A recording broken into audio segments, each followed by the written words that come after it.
very interesting story about Kitex now, because I think normally I make a lot of speeches, but I think for my friends, journalist friends here, I think I'll have to kind of spice this up a bit, so that you actually get a taste of how this entire thing has happened.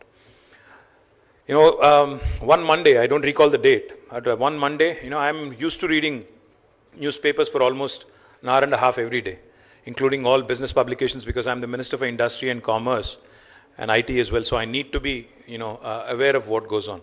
So I pretty much read almost 13 to 14 publications, and besides my Twitter and WhatsApp, so of course, family complains that I spend way too much time on that, but nevertheless, that happens. That's my job.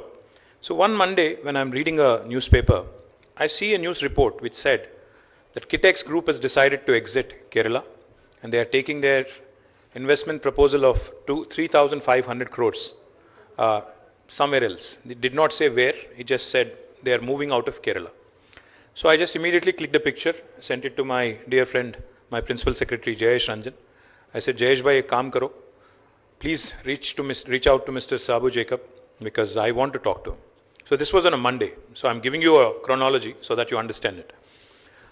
Somehow Jayesh, using all his 5, 4, 6 degrees of separation, somehow managed to find out Mr. Jacob's number. So in the evening he texted me saying, sir, I think I have his number. Would you like to send him a text? So I said, fine, I'll send him a text. Then I sent Mr. Jacob a text message saying, sir, I'm KT Ramarao. I'm the Minister for Industry, Government of Telangana. I would like to speak to you. He didn't respond. So I figured he's not interested, or maybe he's just not sure whether it is actually the minister or somebody else. Then somehow Jayesh convinced him that it is actually the minister who's trying to reach you. So next afternoon, on Tuesday, we had a conference call. Myself, Jayesh Ranjan and Mr. Jacob. So Mr. Jacob, that was my first conversation with him. So when I was explaining to him all the wonderful things about Telangana, I was basically telling him about the ease of doing business, the mental peace that you would have in Telangana, no harakiri in terms of bureaucracy. The government is easy to deal with, very progressive policies, our textile and apparel policy, and how we are very interested in generating employment, etc., etc. Mr. Jacob was very agitated. He was very agitated because I'm sure he has received already many calls from many governments.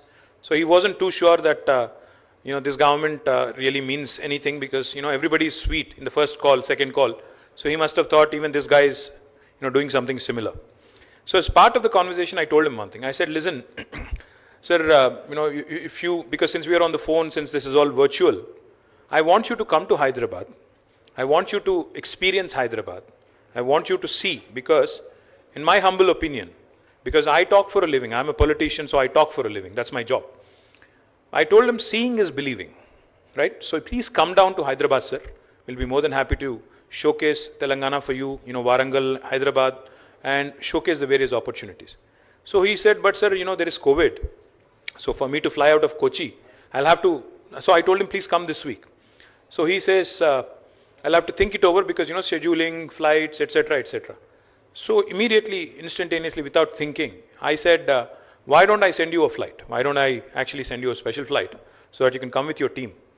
So he said, he was taken aback. He was surprised. He said, are you serious? I said, I'm very serious.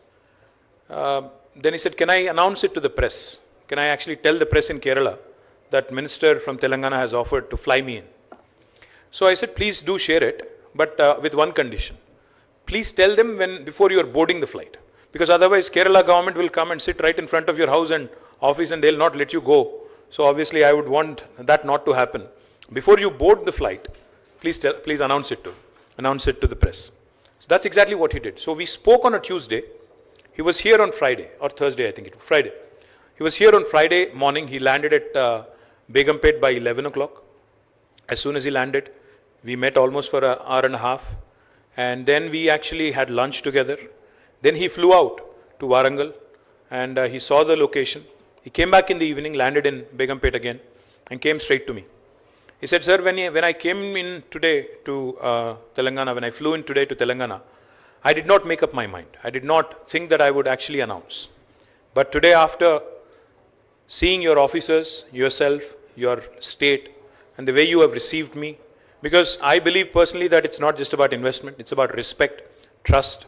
It's more about, the value that I add and the value that I bring to the table and how I am received in a specific state. So I am very impressed. He said, while I may not be able to commit to the entire amount, because of your gesture, because of your government's willingness, today I am going to announce 1,000 crores of investment and 4,000 employment that I will create in Warangal, is what he told me. This was, I think, a month and a half ago. June it was, June.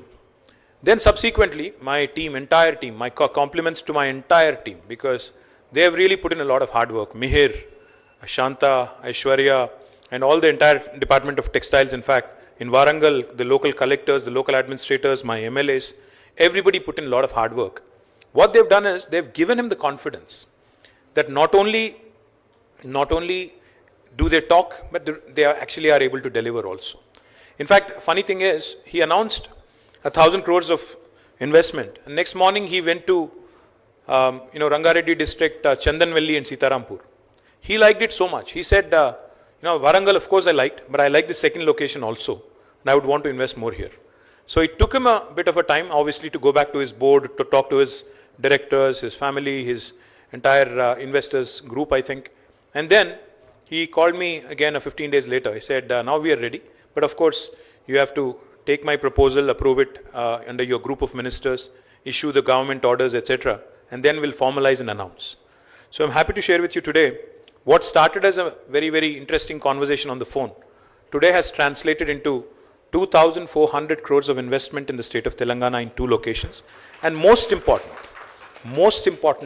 is it is going to create direct employment to 22,000 Telangana locals, and out of which again 85 to 90% would be our women employees in this sector. Equally important is the direct employment is 22,000. The indirect employment they would be creating is almost 18,000. So altogether in these 2 locations, Sitarampur and Warangal,